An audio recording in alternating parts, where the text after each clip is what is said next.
Hello दोस्तों, कहानियों की दुनिया में आप सभी का स्वागत है। आज हम सुनेंगे मालती जोशी जी द्वारा लिखी कहानियों की श्रृंखला में बहुरी अकेला। तो आइए सुनते हैं। स्टाफ रूम में गर्मा गर्म बहस चल रही थी। मुझे देखकर क्षण भर को ऐसा सन्नाटा खींच गया कि मुझे लगा कि कहीं बहस का मुद्दा मैं ही तो नहीं हूं। तभी मिसेज झा ने कहा, लो, ये आ गई मिस स्मार्टी, इन्हें भेज दो। बहुत काबिल आइटम है, किसी भी सिचुएशन को ब्रेवली हैंडल करती है। मिसेस सक्सेना मुंह बनाकर बोली, वे दिन गए मिसेज झा। अब तो ये मिस प्रिविलेज्ड हैं, इन्हें कोई हाथ भी नहीं लगा सकता। क्या हुआ भाई, सुबह सुबह मुझ पर इतनी कृपा दृष्टि क्यों हो रही है? मैंने आखिर पूछ ही लिया। अरे, हम गरीब क्या कृपा दृष्टि करेंगे? कृपा दृष्टि तो आप पर मैडम की है, इसलिए तो तुम्हें कोई असाइनमेंट नहीं दिया जा सकता, खासकर संडेज को। मिसेस सक्सेना कुटिलता से आंखें नचाकर बोली, कुछ पता भी तो चले कि माजरा क्या है। मैंने कुर्सी खींचते हुए कहा। उत्तर में सबने एक साथ बोलना शुरू किया। बड़ी देर बाद मेरी समझ में जो आया उसका सार यह था कि शुक्रवार को एमए फाइनल की लड़कियां अजंता एलोरा जा रही हैं, पर इंचार्ज मिसेस गुप्ता के ससुर आज अचानक कूच कर गए। अब सवाल यह है कि उनके स्थान पर किसे भेजा जाए। सबकी अपनी परेशानियां थी। मिसेस सक्सेना की बिटिया वायरल में पड़ी थी। रविवार को किरण के देवर की सगाई थी। मिसेस कृपाल की सास पैर में प्लास्टर बांधकर पड़ी थी। खंडेवाल के पूरे दिन चल रहे थे। दास गुप्ता के दोनों बच्चों के सोमवार से टर्मिनल शुरू हो रहे थे और बिसारिया पहले से छुट्टी पर थी। स्टाफ में 2-3 अति बुजुर्ग सदस्य थी जिन्हें इस मिशन पर भेजना बेकार था। एकाएक मुझे याद आया, विभा तो जा रही है ना, या उसके यहाँ भी कोई प्रॉब्लम है? विभा तो जा रही है, पर वह तो खुद बच्ची है, लड़कियों को क्या संभालेगी? कोई जिम्मेदार व्यक्ति भी साथ होना चाहिए। और तुम्हें कोई हाथ नहीं लगा सकता। मैडम की चहेती जो हो, उनकी सख्त हिदायत है कि अंजू शर्मा को छुट्टी के दिन कोई काम न सौंपा जाए। देर से शादी करने का यही तो फायदा है, सबकी सिंपैथी मिल जाती है। मैं चकित सी देखती रह गई। ये सब की सब मेरी कुलीग्स थी। सालों से हम साथ काम कर रहे थे। हमेशा कैसी शहद घुली बातें करती हैं। आज पता चला कि सबके मन में कितना जहर भरा हुआ है। उन सबके पास व्यस्तताओं की एक लंबी लिस्ट थी। एक मैं ही फालतू नजर आ रही थी, पर उनके शब्दों में प्रिविलेज थी, इसलिए सबकी जवान पर जैसे कांटे उगाए थे। भला हो मिसेस देशपांडे का, मेरा पक्ष लेते हुए बोली। अभी तक तो यही बेचारी सारी बेगार्ड हो रही थी। अब इसके साथ मैडम थोड़ी सिंपैथेटिक हो गई हैं, तो तुम लोगों को जलन हो रही है। अरे यह तो सोचो कि इतनी देर से उसने शादी की है, पति भी साथ नहीं रहते, एक छुट्टी के दिन ही मेल मुलाकात हो पाती है, वह भी तुम लोगों से देखी नहीं जाती। उनकी बुजुर्गियत का ख्याल करके सब चुप हो गए, पर सबके चेहरे पर यह भाव था कि इतने देर से शादी की है तो उसका खामियाजा हम क्यों भुगते।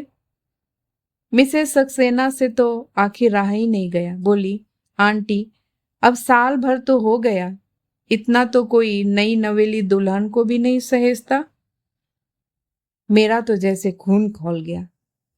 आप लोग यही चाहती हैं कि इस बार मैं लड़कियों के साथ जाऊं तो चली जाऊंगी, उसके लिए इतने तानों उलाहनों की क्या जरूरत है? और मिस्टर हबी, उनका क्या होगा? उसकी चिंता आपको क्यों हो रही है? That is my problem. उसी तैश में मैं मैडम के कमरे में चली गई और कह दिया कि मिसेस गुप्ता के न आने से कोई परेशानी हो रही है तो मैं तैयार हूं। वे कुछ देर तक मुझे देखती रही, फिर बोली, it is very supporting of you. दरअसल मैं तुम्हें बुलाने का सोच ही रही थी। अकेले विवाह पर तो भरोसा नहीं किया जा सकता ना।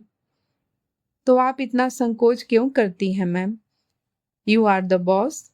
आप जिसे कहेंगी उसे जाना ही पड़ेगा। आप नहीं जानती आपके इस सौजन्य का लोग कितना गलत अर्थ निकालते हैं। I don't care. मैं तो सिर्फ शर्मा जी के बारे में सोच रही थी। मैं 4-5 बार उन्हें बतला चुकी हूँ कि वे मिस्टर कश्यप हैं, शर्मा नहीं, पर उन्हें याद ही नहीं रहता।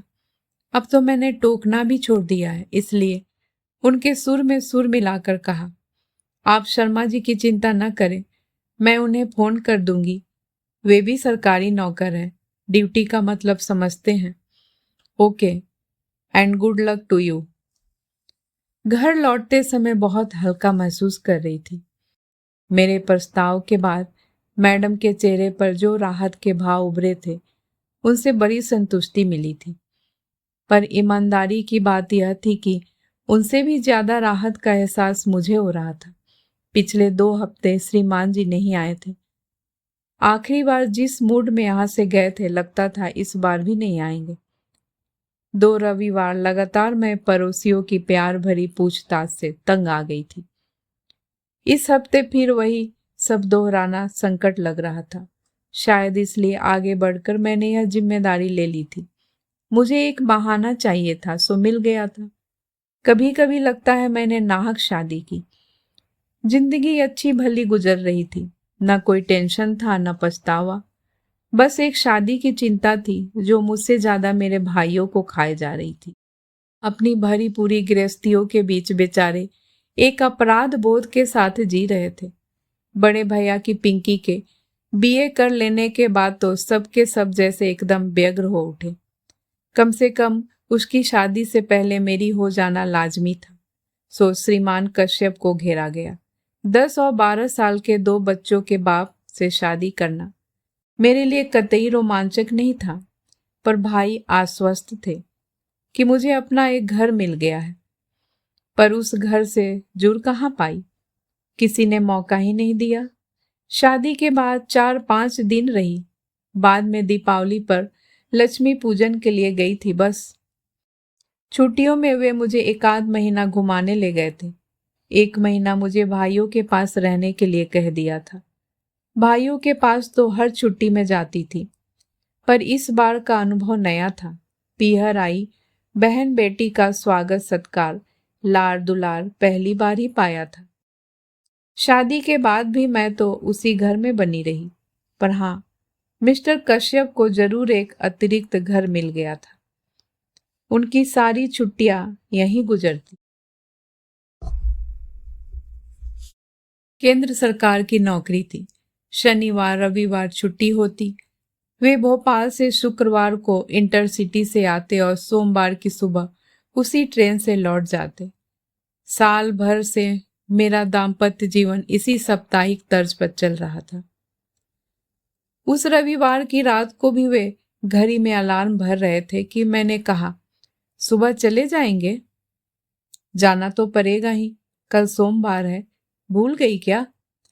सोमवार को कैसे भूल सकती हूँ, मुझे भी तो कॉलेज जाना है। पर मुझे भी कुछ याद आ रहा है। क्या? कल शाम मैंने कुछ लोगों को खाने पर बुला लिया था। कल क्यों? आज ही बुला लेती ना। यूं तो बुलाना अच्छा नहीं लगता, कोई मौका भी तो हो। तो कल क्या है? आपकी याददाश्त तो इतनी अच्छी है, आपको यहाँ बैठकर भी अपने बच्चों के ही नहीं, भांजे भतीजों के, मामा मौसियों के जन्मदिन याद आ जाते हैं। कल तुम्हारा जन्मदिन है? नहीं, मेरा जन्मदिन तो कब से आके चला गया। जिन्हें याद था उन्होंने मना भी लिया। आपके लिए मुझे 100 बहाने गढ़ने पड़े। एक साड़ी अपनी ओर से खरीद कर आपके उपहार के तौर पर पेश करनी पड़ी। मेरा जन्मदिन आपको याद नहीं रहा, कोई बात नहीं, पर कल की तारीख तो आपको याद रखनी चाहिए, या कि उसकी भी आपके निकट कोई महत्व नहीं है। न चाहते हुए भी मेरी आवाज थोड़ी तल्ख हो गई। उन्होंने कैलेंडर की ओर नजर डाली।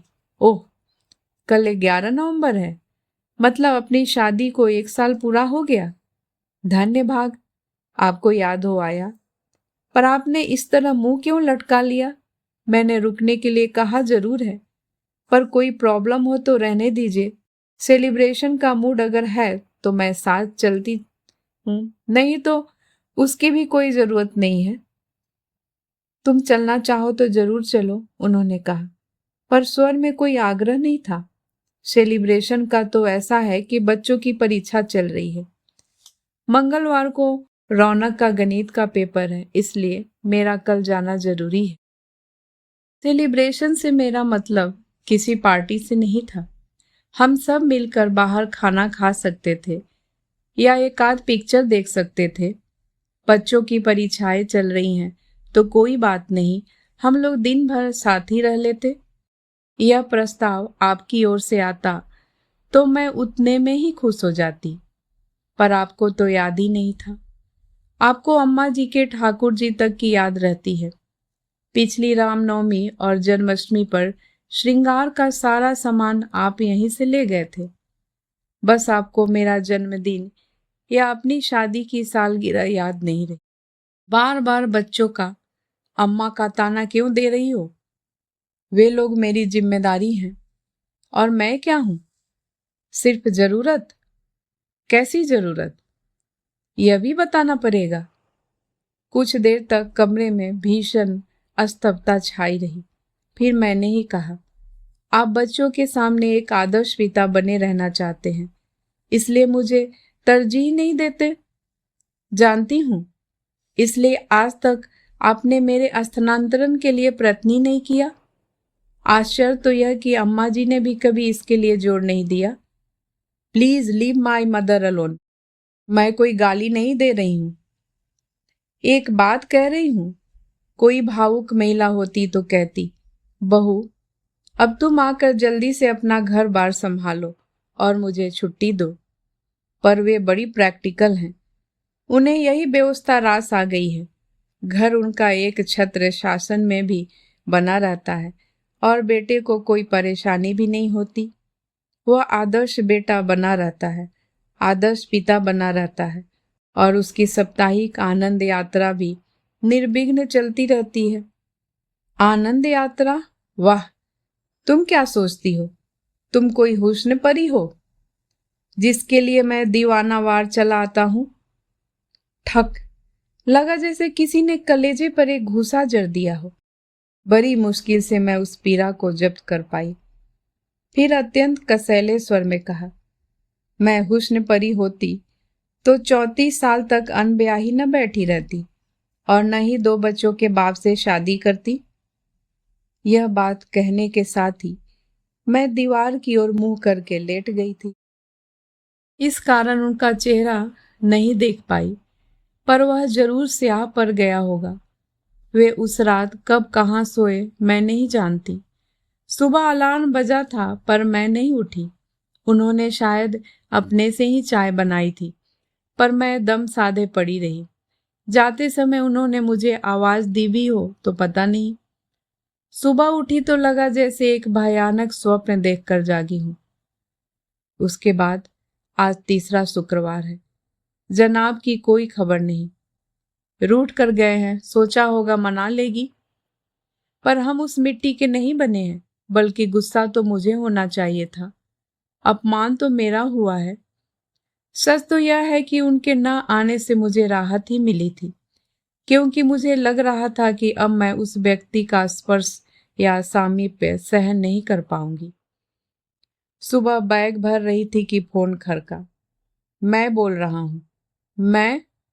कितना जबरदस्त अहम है, जैसे आवाज सुनते ही पहचान लिए जाएंगे। अच्छा आप हैं, कहिए। हम लोग रात को 9 बजे तक पहुंच रहे हैं। फोन इसलिए किया कि खाना बना कर रख सको। पिछले 2 शुक्रवार से मेरा खाना बर्बाद हो रहा था, पर मैंने उसका जिक्र न करते हुए कहा, हम लोग मतलब बच्चे भी साथ आ रहे हैं, इसलिए बस से आ रहा हूं, ट्रेन बहुत लेट पहुंचती है। मैं पसोपेश में पड़ गई। मेरी चुप्पी से वे भी थोड़े विचलित हो गए। क्या हुआ? Any problem? कहो तो बच्चों को न लाऊं। बड़ी मुश्किल से उन्हें राजी किया था। बच्चे आ रहे हैं तो दे आर मोस्ट वेलकम। लेकिन सचमुच एक प्रॉब्लम आ गई है। मैं आज शाम को अजंता एलोरा जा रही हूँ। प्रोग्राम बदल नहीं सकती।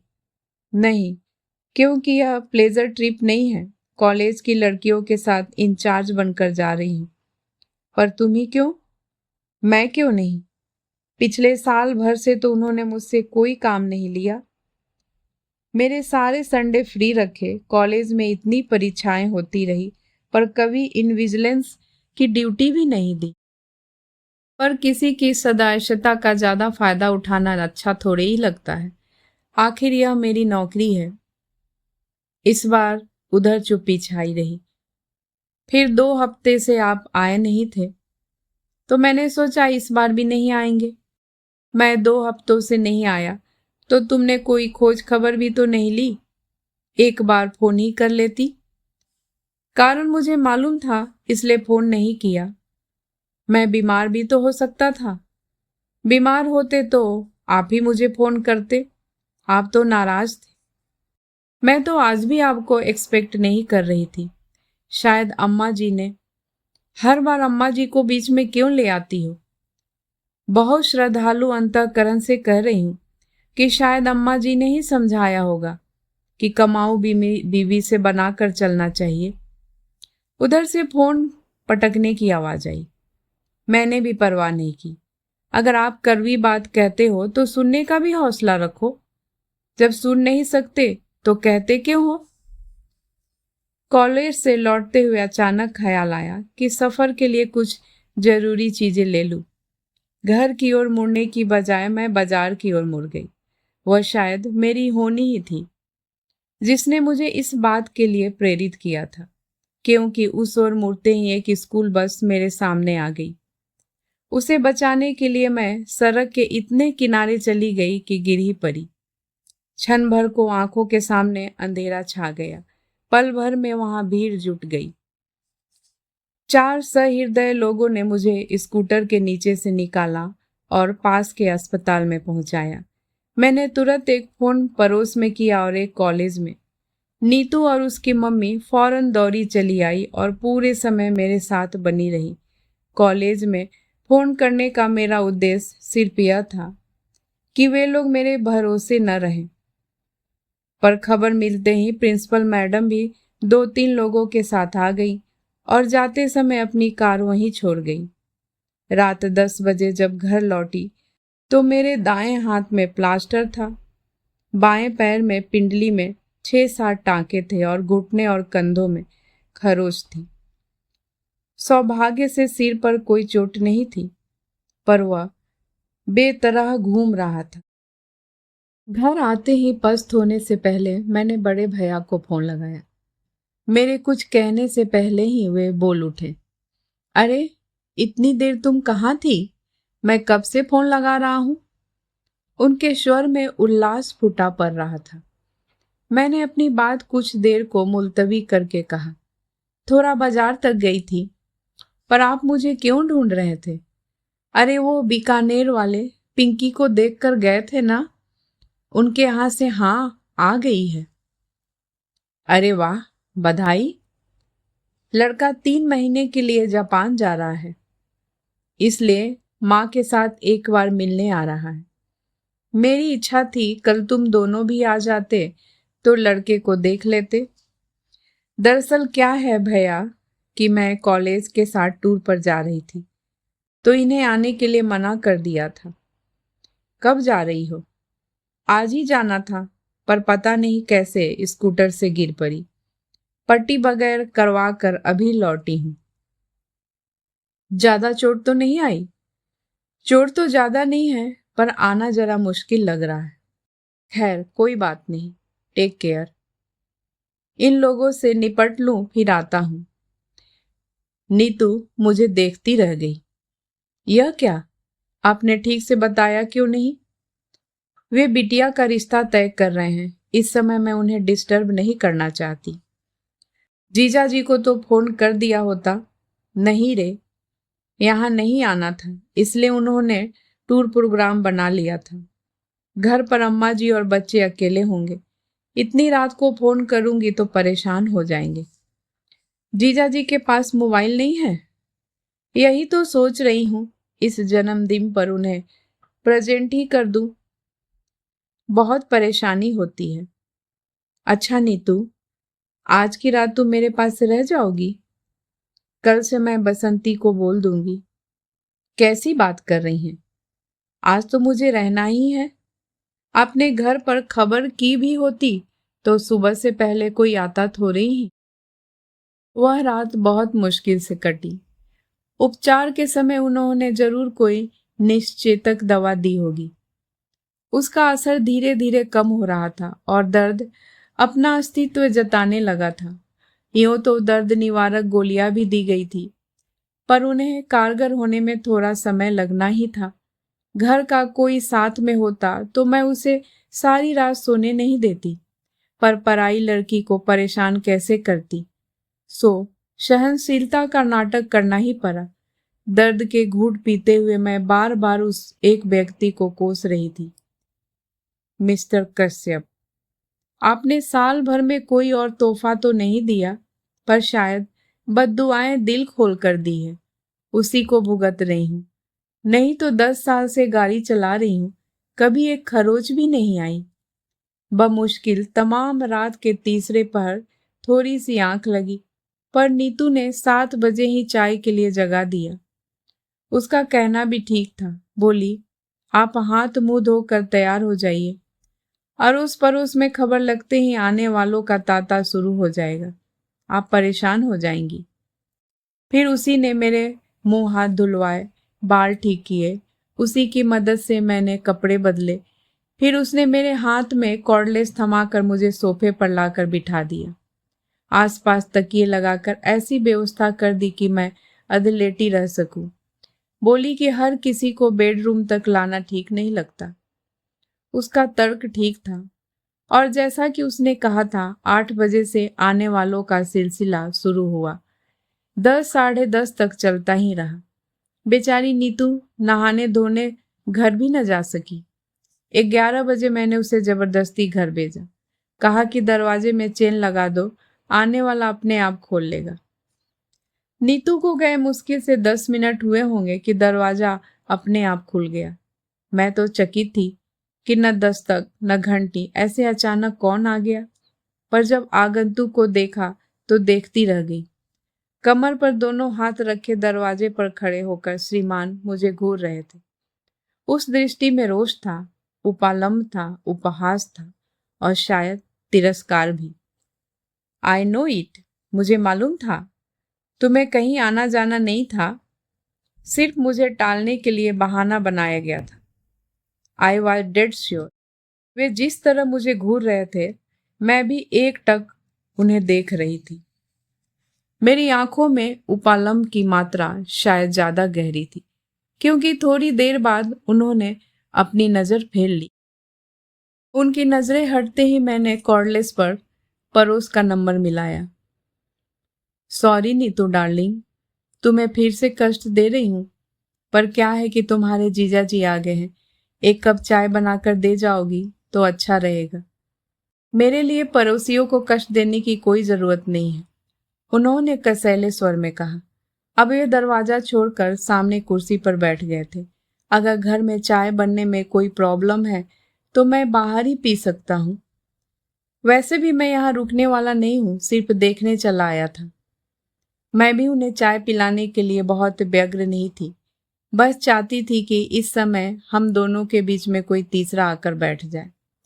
मुझे पता था कि जीजा जी का नाम सुनते ही नीतू दौड़ी चली आएगी, और वही हुआ। 5 मिनट में नीतू 2 कप चाय लेकर हाजिर हो गई। हाय जीजा जी, नीतू ने चाहक कर स्वागत किया और हुलस कर पूछा, आपको कैसे पता चला? दीदी तो फोन ही नहीं कर रही थी। पता करने वाला पता कर ही लेते हैं, उन्होंने कुटिल मुस्कान के साथ कहा। बेचारी नीतू इनका मंतव्य समझ नहीं पाई, अपनी ही रौ में बोली, मम्मी यही तो कह रही थी कि दिल से दिल को राह होती है, फोन करने की क्या जरूरत है। फिर इन्हें चाय पकड़ाते हुए मुझसे बोली, दीदी अब आप भी उठकर जरा सी चाय पी लो, सुबह से बोल बोल कर दिमाग चकरा गया होगा। वह मुझे सहारा देकर उठाने लगी और उनके चेहरे का रंग बदलने लगा। मेरी अधलेटी मुद्रा को वे अनादर का प्रदर्शन समझ रहे थे। अब उन्हें कुछ कुछ समझ में आ रहा था। उठने की प्रक्रिया में जब मेरा शॉल कंधे से खिसक गया तो प्लास्टर पर उनकी नजर पड़ी। अरे, ये हाथ को क्या हो गया? गनीमत है कि सिर्फ हाथ ही टूटा है। आप खुशकिस्मत है जीजाजी कि ये सही सलामत बच गई, वरना क्या से क्या हो जाता। तुम्हें मैं सही सलामत नजर आ रही हूँ? अरे, हाथी तो टूटा है। सब लोग कह रहे थे कि किस्मत वाली थी जो सड़क के किनारे गिरी। अगर बीच में गिरती तो सोचो क्या होता। इस कल्पना मात्र से ही मुझे झुरझुरी हो आई। मैंने नीतू से कहा, थोड़ी हेल्प कर दोगी तो भीतर जाकर थोड़ा लेट लूंगी। हाँ, अब आप बिल्कुल आराम करो, कोई आएगा तो जीजाजी निपट लेंगे। बिस्तर पर लेटते हुए मैंने कहा, बसंती को 2 दिन की छुट्टी दे दी थी। अगर किसी के हाथ खबर भिजवा दोगी तो आ जाएगी, 2 रोटी ही डाल जाएगी। बसंती को मैं खबर कर दूंगी, पर आप रोटी की इतनी चिंता क्यों कर रही हैं? हम लोग क्या इतना भी नहीं कर सकते? तुम ही लोग तो कर रहे हो, पड़ोसी और होते किस लिए हैं? नीतू जब चली गई तो ये कमरे में आकर बोली, इतना सब हो गया तो क्या मुझे फोन नहीं कर सकती थी? मैंने एक क्षण उनकी ओर देखा और कहा, फोन कर भी देती तो क्या आप विश्वास कर लेते या इसे भी एक बहाना समझते? वे चुप हो गए। फिर बड़ी देर तक मौन हम दोनों के बीच पसरा रहा। फिर कुछ देर बाद फोन बजा। मेरा कॉर्डलेस बाहर ही छूट गया था, इसलिए फोन इन्हें ही उठाना पड़ा। शायद बड़े भैया का था। मेरे हाल चाल पूछ रहे थे। मैं जब तक इन्हें सावधान करती वे सब ब्यौरा दे चुके थे। फिर तो मेरी पेशी होनी ही थी। ये क्या कर बैठी तुम? और रात को मुझे बताया क्यों नहीं? मैं उसी समय चला आता। मुझे मालूम था, इसलिए नहीं बताया। आप आ भी जाते तो सुबह फिर मेहमानों के लिए भागना पड़ता। अब आपकी उम्र इतनी भाग दौड़ करने को नहीं है। वैसे चिंता की कोई बात नहीं है। पड़ोसी बहुत अच्छे हैं और अब ये भी आ गए हैं। हाँ, अभी फोन पर उनकी आवाज सुनकर थोड़ा संतोष हुआ। अच्छा, तो हम लोग सुबह आते हैं। Take care. भैया के फोन के बाद फिर से सन्नाटा छा गया। ये पेपर पढ़ते रहे, मैं सोने की कोशिश करती रही। नीतू दोनों की थालियां लेकर आई, तभी वह निर्वता भंग हुई। नीतू बोली, मम्मी तो कह रही थी जमाई जी को यहीं बुला लो, ठीक से खा लेंगे, पर मैंने कह दिया कि दीदी अकेले बोर हो जाएंगी। वो अच्छी हो जाए तो फिर दोनों को एक साथ बुलाकर खूब खातिरदारी कर लेना। एक बात और, जाते हुए मैं बाहर से ताला डालकर जा रही हूँ, नहीं तो मोहल्ले भर की आंटी लोग तंग करने आ जाएंगी। रात भर की जागी हो, थोड़ा आराम कर लो। खोलोगी कब? 4 बजे चाय लेकर आऊंगी ना। और सचमुच वह हमें ताले में बंद करके चली गई। वह जब तक रहती है पटर पटर करती रहती है। घर भरा भरा लगता है। उसके जाते ही एक निचाट सूनेपन ने घेर लिया।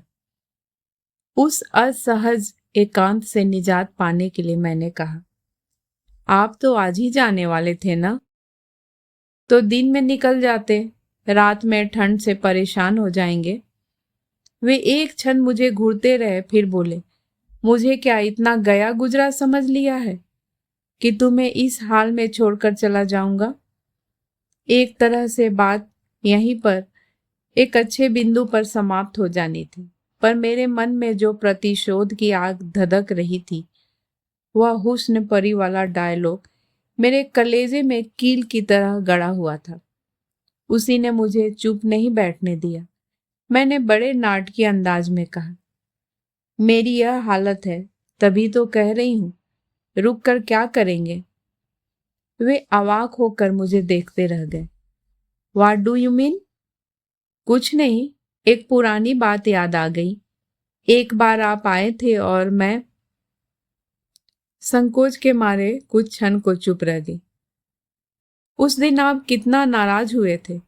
कहा था कि फोन तो कर देती, बेकार में 200-250 रुपयों का चूना लग गया। उनका चेहरा फक पड़ गया। डूबती सी आवाज में बोले, उस बात को अब तक गांठ बांधे बैठी हो? यही क्यों, और भी बहुत सी है।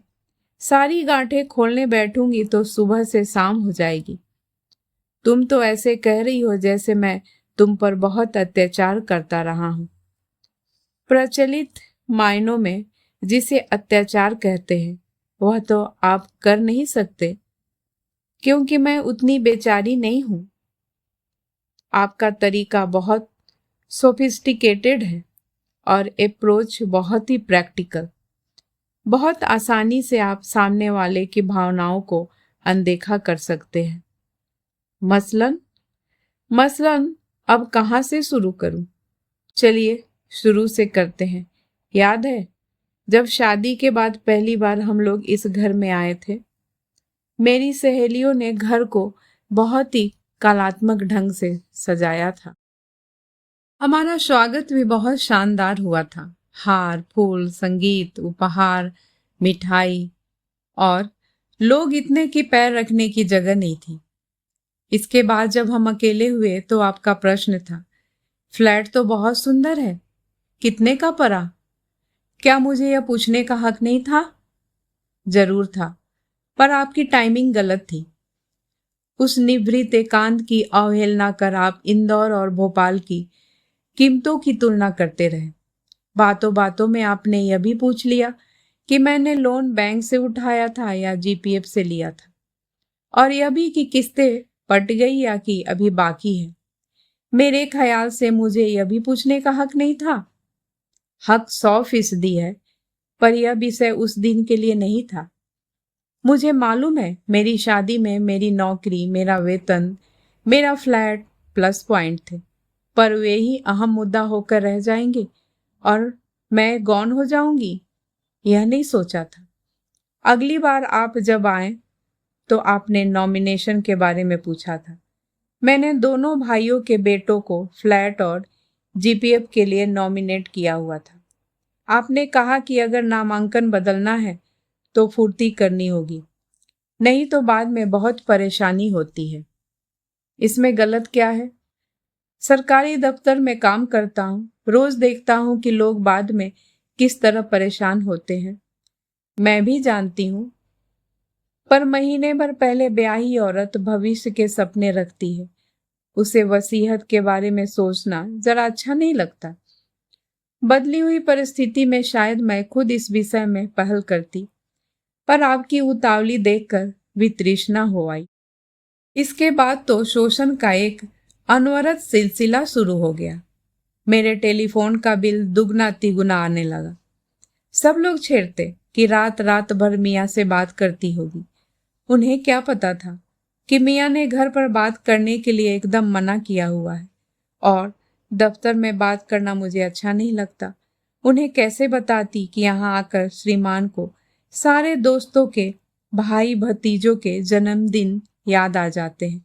सारे रिश्तेदारों की मिजाज पुरसी और मातम पुरसी यहीं से होती है।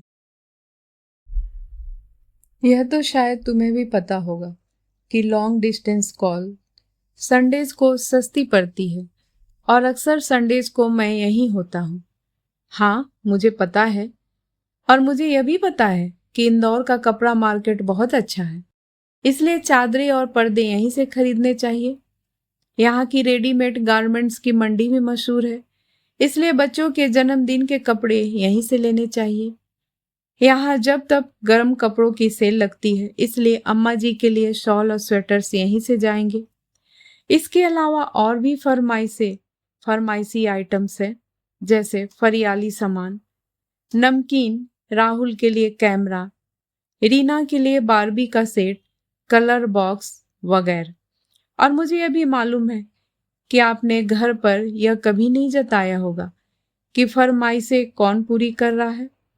देखो, ज्यादा एहसान जताने की जरूरत नहीं है, हिसाब लगा कर रखना। अगली बार आऊंगा तो सब चुकता कर जाऊंगा। हिसाब करने की जरूरत नहीं है, क्योंकि यह सब मैंने अपने घर के लिए, अपने बच्चों के लिए किया था। जिस तरह शादी के बाद यह घर आपका हो गया, मैंने सोचा कि वह घर भी अब मेरा ही है। इसलिए एहसान की कोई बात नहीं है, बात अधिकार की है। राहुल को जन्मदिन पर डांस करना था, आप यहाँ का म्यूजिक सिस्टम ले गए। बच्चों को गर्मियों में पिक्चर्स देखनी थी, आप यहाँ से वीसीडी प्लेयर्स ले गए।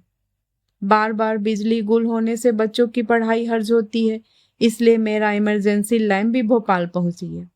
मैं शिकायत नहीं कर रही हूँ, आपको अधिकार था और आपने उसका उपयोग किया, पर यह तो वन वे ट्रैफिक हो गया। मुझे तो कोई अधिकार मिला ही नहीं, मेरा तो सिर्फ एक्सप्लॉयटेशन किया गया। एक्सप्लॉयटेशन? वाह, सुनने में तो बुरा लगता है ना।